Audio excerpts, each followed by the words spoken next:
ರಾಜ್ಯದ ಜನ ಕಾಂಗ್ರೆಸ್ ಪಕ್ಷಕ್ಕೆ ಮತ್ತು ಸಿದ್ದರಾಮಯ್ಯ ಅವರಿಗೆ 136 ಸೀಟ್ ಕೊಟ್ಟು ನೀವು ರಾಜ್ಯವನ್ನು ಸುಭಿಕ್ಷವಾಗಿ ಆಳ್ರಿ ಅಂತ ಆದೇಶ ಕೊಟ್ಟರೆ ಇವರು ರಾಜ್ಯದ ಹಣಕಾಸಿನ ದಿವಾಳಿ ಮಾಡಿ ಜೀರೋ ಸರ್ಕಾರ ಇದು. ಅಭಿವೃದ್ಧಿಯಲ್ಲಿ ಜೀರೋ, ಸಾಮಾಜಿಕ ನ್ಯಾಯದಲ್ಲಿ ಜೀರೋ, ಲಾ ಅಂಡ್ ಆರ್ಡರ್ ಅಲ್ಲಿ ಜೀರೋ ಸರ್ಕಾರವನ್ನು ಮಾಡಿ, ಅಭಿವೃದ್ಧಿ ಶೂನ್ಯ ಮಾಡಿ, ಹಣಕಾಸಿನ ದಿವಾಳಿಯನ್ನ ಮಾಡಿ ಮತ್ತು ಹೆಜ್ಜೆ ಹೆಜ್ಜೆಗೂ ಹಗರಣಗಳನ್ನು ಮಾಡ್ಕೊಂತ ಹೋಗಿ ಇವತ್ತು ಕೋರ್ಟಲ್ಲಿ ಕೇಸ್ ಇದೆ, ಅದನ್ನ ಪ್ರಭಾವ ಮಾಡುವಂತ ಮರೆಮಾಚುವಂತ ಕೆಲಸಕ್ಕೆ ಇವತ್ತು ದೊಡ್ಡ ದೊಡ್ಡ ಸಮಾವೇಶಗಳನ್ನ ಮಾಡ್ತಾ ಇದ್ದಾರೆ. ಸರ್ಕಾರಿ ದುಡ್ಡಿನಲ್ಲಿ ಮಾಡ್ತಾ ಇದ್ದಾರೆ. ಅದೇ ದುಡ್ಡು ಇವತ್ತು ಅಭಿವೃದ್ಧಿಗೆ ಬಳಕೆ ಮಾಡಬಹುದು. ಯಾವ ಪುರುಷಾರ್ಥಕ್ಕಾಗಿ ಇದನ್ನು ಮಾಡಿದಾರಂತ ಇವತ್ತಿಗೂ ಗೊತ್ತಿಲ್ಲ. ಇವತ್ತು ಮುಖ್ಯಮಂತ್ರಿಗಳು ಹೇಳಿದ್ದಾರೆ ನನಗೆ ಆನೆ ಬಲ ಬಂದಿದೆ ಅಂತ. ಸ್ವಾಮಿ, ನೀವು ಆಗಲೇ ಮುಖ್ಯಮಂತ್ರಿ ಆಗಿದ್ದೀರಿ. ನೀವು ಜನರಿಗೆ ಆನೆ ಬಲ ತುಂಬಬೇಕು, ಜನರ ಬದುಕಿಗೆ ಆನೆ ಬಲ ತುಂಬಬೇಕು, ನಿಮಗಲ್ಲ. ನೀವು ಮುಖ್ಯಮಂತ್ರಿಯಾಗಿ ರಾಜಕೀಯವಾಗಿ ಇಷ್ಟು ಅಸ್ಥಿರತೆಯಲ್ಲಿ ಬದುಕುವಂತ ಪರಿಸ್ಥಿತಿ ಬಂದಿದೆಯಲ್ಲ ಅಂತ ನಮಗೆ ಕನಿಕರ ಬರ್ತಾ ಇದೆ. ನಿಮ್ಗೊಂದು ಸಮಾವೇಶ ಬೇಕಾ ನಿಮಗೆ ಬಲ ತೋಳೋದಕ್ಕೆ ಮುಖ್ಯಮಂತ್ರಿಯಾಗಿ? ಸರ್, ಬಿಜೆಪಿ ಪಾದಯಾತ್ರೆ ಮಾಡ್ತಿದೆ ಸರ್, ಇದನ್ನ ನಾಟಕ ಅಂತೇಳಿ ಸಿಎಂ ಲೇವಡಿ ಮಾಡ್ತಾರೆ.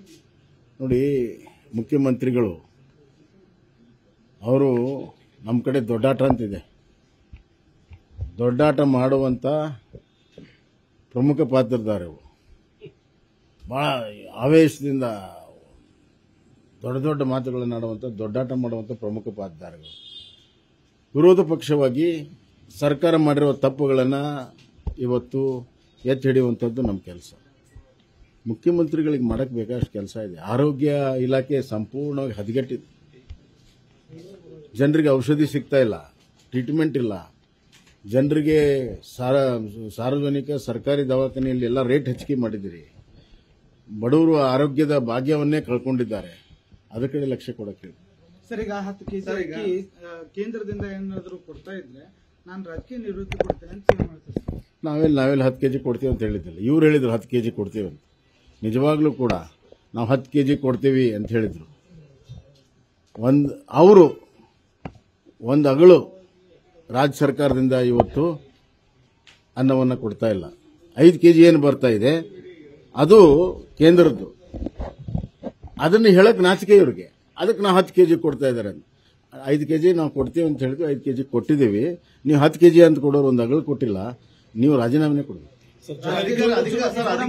ವಿಚಾರದಲ್ಲಿ ಈ ಪರಮೇಶ್ವರ ಅತೃಪ್ತಿ ವ್ಯಕ್ತಪಡಿಸಿದ್ರೆ ಬಹಳಷ್ಟು ನಾಯಕರು ಅವರಲ್ಲೇ ಕಿತ್ತಾಟ ಆರಂಭ ಕಂಡಿದೆ. ಸರ್, ಇನ್ನೊಂದು ವಿಚಾರ ಏನಂದ್ರೆ ಅವರಿಬ್ರು ಮಾಡ್ಕೊಳ್ಳೋದಾಗಿತ್ತಂದ್ರೆ ನಾವ್ಯಾಕ್ ಬೇಕು? ಹೊಂದಾಣಿಕೆ ಆಗಿತ್ತಂದ್ರೆ ನಮ್ಗೆ ಇದು ನೋಡ್ರಿ, ಆಡಳಿತದ ಕಾಂಗ್ರೆಸ್ ಪಕ್ಷದಲ್ಲಿ ಒಳಗಡೆ ಬೇಗುದಿ ಇರೋದು ಬಹಳ ಸ್ಪಷ್ಟ ಆಗಿದೆ. ಎಲ್ಲವೂ ಸರಿಯಿಲ್ಲ ಅನ್ನೋದು ಕೂಡ ಬಹಳ ಸ್ಪಷ್ಟವಾಗಿದೆ. ಪರಸ್ಪರ ಹೊಂದಾಣಿಕೆ ಇಲ್ಲದು ಕೂಡ ಬಹಳ ಸ್ಪಷ್ಟ ಇದೆ. ಎಲ್ಲರೂ ಕೂಡ ಗೊತ್ತಿದೆ. ಉಪಮುಖ್ಯಮಂತ್ರಿಗಳು ತುದಿಗಾಲ ಮೇಲೆ ನಿಂತಿದ್ದಾರೆ ಮುಖ್ಯಮಂತ್ರಿ ಆಗೋದಕ್ಕೆ. ಮುಖ್ಯಮಂತ್ರಿಗಳು ಫೆವಿಕೋಲ್ ಹಚ್ಕೊಂಡು ತಮ್ಮ ಕುರ್ಚಿ ಮೇಲೆ ಕೂತಿದ್ದಾರೆ. ಆ ಫೆವಿಕೋಲ್ ಕಿತ್ಕೋಬೇಕು ಅಂತಂದು ಉಪಮುಖ್ಯಮಂತ್ರಿಗಳು ಪ್ರಯತ್ನ ಮಾಡ್ತಾ ಇದ್ದಾರೆ. ಈ ನಡುವೆ ಇವರಿಬ್ಬರೇ ಮಾಡಿದ್ರೆ ನಮ್ದೇನು ಪಾತ್ರ, ನಾವು ಪ್ರೇಕ್ಷಕರ ಅನ್ನುವಂತ ಒಂದು ಅಸಹಕಾರತೆ ಇವತ್ತು ಗೃಹ ಸಚಿವರಿಗೆ ಬಂದಿದೆ. ಇವತ್ತು ಬಹಳ ಸ್ಪಷ್ಟವಾಗಿದೆ. ಬರುವಂತಹ ದಿನಗಳಲ್ಲಿ ಇದು ಬಹಳ ದೊಡ್ಡ ಪ್ರಮಾಣದ ಅಸಮಾಧಾನ ಆಗ್ತದೆ. ಈ ಸರ್ಕಾರ ತನ್ನ ಅವಧಿಯನ್ನು ಪೂರ್ತಿ ಮಾಡಬೇಕು. ಸರ್, ಈಗ ನಾಳೆ ಕೋರ್ ಕಮಿಟಿ ಸಭೆ ಇದೆ ಸರ್ ಬಿಜೆಪಿ. ಏನು ಮಹತ್ವದ ವಿಚಾರ? ಈಗಾಗಲೇ ನಾವು ಸದಸ್ಯತ್ವ ಅಭಿಯಾನ ಮುಗಿಸಿದ್ದೇವೆ. ಅದರ ಸಂಪೂರ್ಣವಾಗಿ ಸದಸ್ಯತ್ವ ಅಭಿಯಾನ ನಂತರದ ಸಂಘಟನೆಯ ವಿಚಾರಗಳು ಹಲವಾರಿದ್ದಾವೆ. ಅವುಗಳನ್ನು ಚರ್ಚೆ ಮಾಡ್ತೇವೆ. ರಾಜಕೀಯ ಸ್ಥಿತಿಗತಿಗಳನ್ನು ಚರ್ಚೆ ಮಾಡ್ತೇವೆ. ಮುಂದೆ ಅಸೆಂಬ್ಲಿ ಬರ್ತಾ ಇದೆ. ಅಸೆಂಬ್ಲಿಯಲ್ಲಿ ಯಾವ ವಿಷಯಗಳನ್ನು ಎತ್ಕೋಬೇಕು, ಹಗರಣಗಳನ್ನು ಯಾವ ಎತ್ಕೋಬೇಕು ಅನ್ನೋದನ್ನ ಸಂಪೂರ್ಣ ಚರ್ಚೆ ಮಾಡಿ. ಸರ್, ಶಿಗ್ಗಾವಿ ಒಳಗೆ ಯೂನಿವರ್ಸಿಟಿ ಒಂದು ಘಟಿಕೋತ್ಸವ ಕಾರ್ಯಕ್ರಮದಲ್ಲಿ ಹೊಸ ಶಾಸಕರು ದರ್ಪ ತೋರುತ್ತಿದ್ದಾರೆ ಅಧಿಕಾರಿಗಳಲ್ಲಿ. ನೋಡೋಣ, ನಾನೇನು ಕಮೆಂಟ್ ಮಾಡೋದು. ಆಂತರಿಕ ವಿಚಾರಗಳೇನಾದ್ರು ಆಂತರಿಕ ವಿಚಾರಗಳು ಸರಿಯಾದ ಡೈಲಿ ಅಲ್ಲ ರಾಜಕೀಯ ಸ್ಥಿತಿಗತಿಯಲ್ಲಿ ಎಲ್ಲವೂ ಕೂಡ ಬರ್ತದೆ. ಸರ್, ಈಗ ಪಾರ್ಲಿಮೆಂಟ್ ಇದ್ರೆ ಕಾಂಗ್ರೆಸ್ ಮಾಡ್ತಿದ್ದಾರೆ, ಅದಾನಿ ಮೇಲೆ ಕ್ರಮ ತೆಗೆದುಕೊಳ್ಬೇಕು ಅಂತ ಕಪ್ಪುಪಟ್ಟಿ ಮಾಡಿ. ಅಲ್ಲ, ಅವ್ರಿಗೆ ಅವರ ರಾಜ್ಯಗಳಲ್ಲೇ ಅದಾನಿಯ ಮೇಲೆ ಆರೋಪ ಬಂದಿದೆ. ಕಾಂಗ್ರೆಸ್ಸಿನ ಛತ್ತೀಸ್ಗಢದಲ್ಲಿ ಮತ್ತು ತೆಲಂಗಾಣದಲ್ಲಿ ಮತ್ತು ಕಾಂಗ್ರೆಸ್ ಮಿತ್ರರಾದ ಆಂಧ್ರದಲ್ಲಿ ಎಲ್ಲ ಕಡೆ ಅವ್ರ ಪಕ್ಷದ ಸರ್ಕಾರ ಇದ್ದಾಗ ಅದಾನಿ ಜೊತೆಗೆ ವ್ಯವಹಾರ ಮಾಡಿದೆ ಅಂತ ಅಮೆರಿಕನ್ ಕೋರ್ಟ್ ಕೂಡ ಇವತ್ತು ಹೇಳಿದೆ. ಅದರ ಬಗ್ಗೆ ಒಂದು ಸ್ಪಷ್ಟೀಕರಣ ಕೊಡಲಿ ಅವರು.